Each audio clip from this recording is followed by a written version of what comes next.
Da kažemo sad o ovom okviru izvan, ajmo tako reći, Ugarsko-Hrvatskog kraljevstva. Dakle, to je pitanje Bosne. Dakle, onog trena kada Ludovik umire, bosanski vladar postaje sve utjecajniji. Kakva je njegova uloga i zapravo zašto uopće Bosna kreće prema Ugarsko-Hrvatskom kraljevstvu?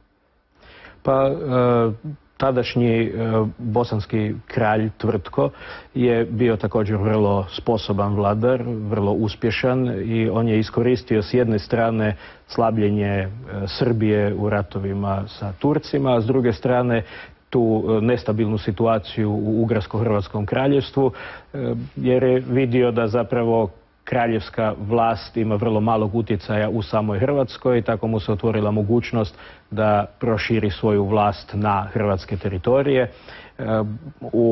Povjesničari 19. pa čak i početkom 20. stoljeća ne bi to protumačili kao osvajanje hrvatskih kraljeva jer su oni u Tvrtku gledali hrvatskog vladara.